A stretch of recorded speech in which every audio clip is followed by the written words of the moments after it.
এই ওসমান হাদি ভাই সাচ্চা একজন ব্যক্তি, যার দেহের আপাদ মস্তক দেশপ্রেম দিয়ে ভরা, ঠিক কিনা বলেন? ভারতীয় আধিপত্য, ভারতীয় কোনো এজেন্ডা তারা এই জমিনে বাস্তবায়ন হতে দিতে চায় না। আর এটা ওসমান হাদি ভাইয়ের কথা নয়, এটা বাংলাদেশের 17 কোটি মানুষেরই মানে যাবে, ঠিক কিনা বলেন?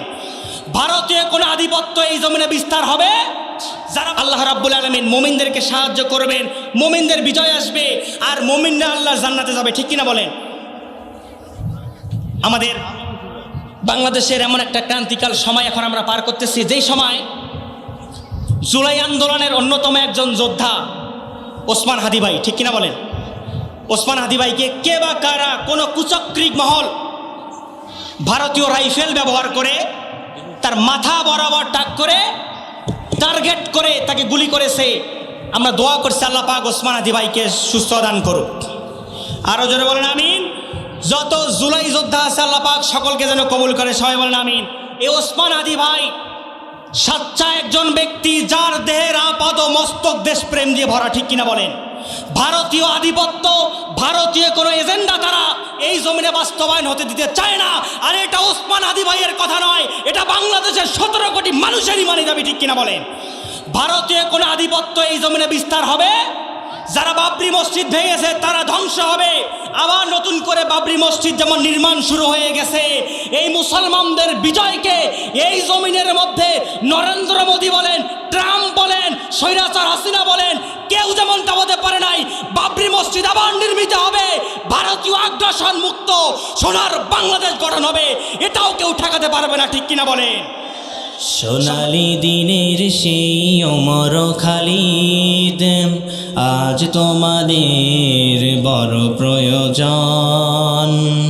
সোনালি দিনের সেই ওমর খালিদ, আজ তোমাদের বড় প্রয়োজন।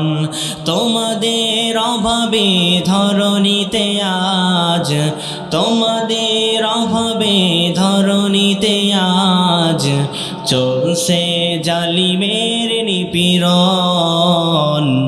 আজ তোমাদের বড় প্রয়োজন। সোনালি দিনের সেই ওমর খালিদ, আজ তোমাদের বড় প্রয়োজন। তোমরাই পেরেছিলে খোদার জমিনে দিতে মানুষের নিরাপত্তা, তোমরাই ফিরিয়ে এনেছিলে ধরাতে শ্রেষ্ঠতম মানবতা। আজ তোমাদের অভাবে মাজলুম জনতা তিলে তিলে সয়ে যায় জ্বালাতন। আজ তোমাদের বড় প্রয়োজন।